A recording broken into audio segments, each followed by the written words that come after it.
Ang iyong ginagawa ngayon ay maaaring hindi mo makita ang epekto bukas o sa susunod na linggo. Ngunit ang mga epekto ng sedentary lifestyle ay tulad ng isang snowball na lumalaki habang tumatagal. Sa paglipas ng panahon, maaari mong maramdaman ang limitadong mobility, chronic pain, o isang katawan na pakiramdam ay mas mabigat at mahirap igalaw. Ang mas matagal kang nakaupo, mas mahirap itong baguhin. Ang mga simpleng gawain na dating madali para sa iyo ay maaring maging malaking hamon. Ang panganib ng labis na pag-upo ay hindi lamang tungkol sa pag-iwas sa ilang mga kondisyon sa kalusugan. Ito ay tungkol sa pagpreserba ng kalayaan at autonomy na napakahalaga sa atin habang tayo ay tumatanda.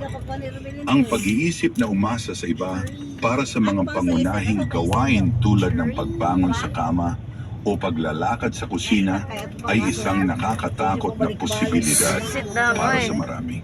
Hindi ito isang bagay na nais nating isipin, ngunit ito ay isang katotohanan na hindi natin maaaring tanggihan. Ngunit narito ang magandang balita. Hindi mo kailangang hayaan mangyari yun. Hindi mo kailangang tumakbo ng marathon o mag-ehersisyo ng ilang oras sa gym para maiwasan ang mga panganib ito. Ang mahalaga ay isama mo ang regular na paggalaw sa iyong buhay sa paraang sustainable at accessible para sa iyo. Ang maliliit na pagbabago ay maaaring magkaroon ng malaking epekto sa iyong kalusugan. Simulan mo sa mga simpleng bagay, tumayo kada oras at mag-unat, maglakad-lakad sa bahay, o kahit mag-march in place habang nanonood ng TV. Gamitin ang hagdan sa halip na elevator o mag-park ng malayo sa entrance ng tindahan. Ang maliliit na hakbang na ito ay maaaring mukhang hindi gaano mahalaga. Ngunit sa paglipas ng panahon, ang mga ito ay magkakaroon ng malaking epekto. Hindi ito tungkol sa pagiging perfecto. Ito ay tungkol sa pagiging consistent. Kahit ang pinakamaliit na pagsisikap para gumalaw ay maaaring magdulot ng malaking pagkakaiba.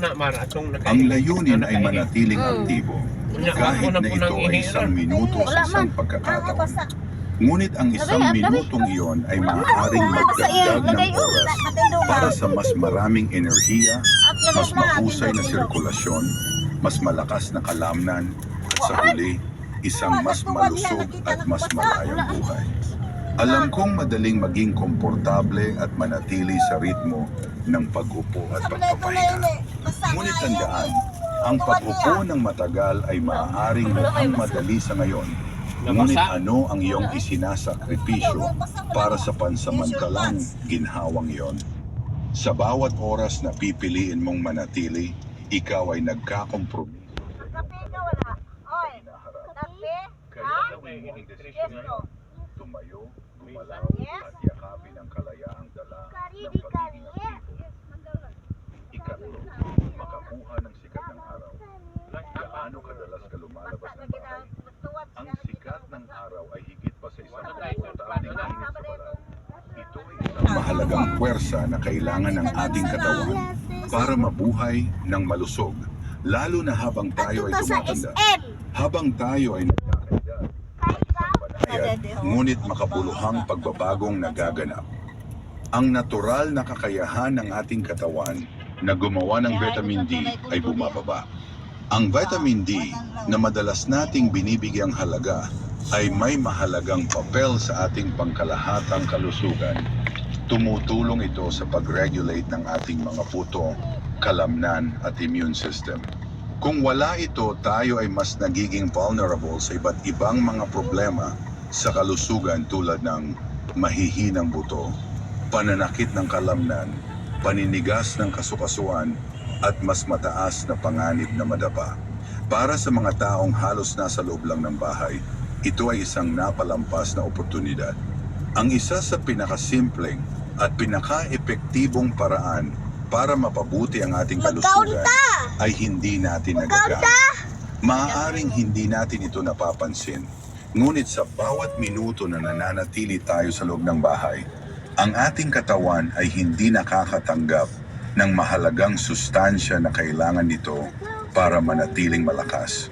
Ang totoo, ang paglabas at pagpapasikat sa araw ay hindi nangangailangan ng malaking oras o pera, ngunit ang mga benepisyo nito ay maaaring magdulot ng malaking pagbabago. Sa pagtanda natin, ang ating mga gawain ay nagiging mas sedentary. Ayaw lagi ka mayagyag na.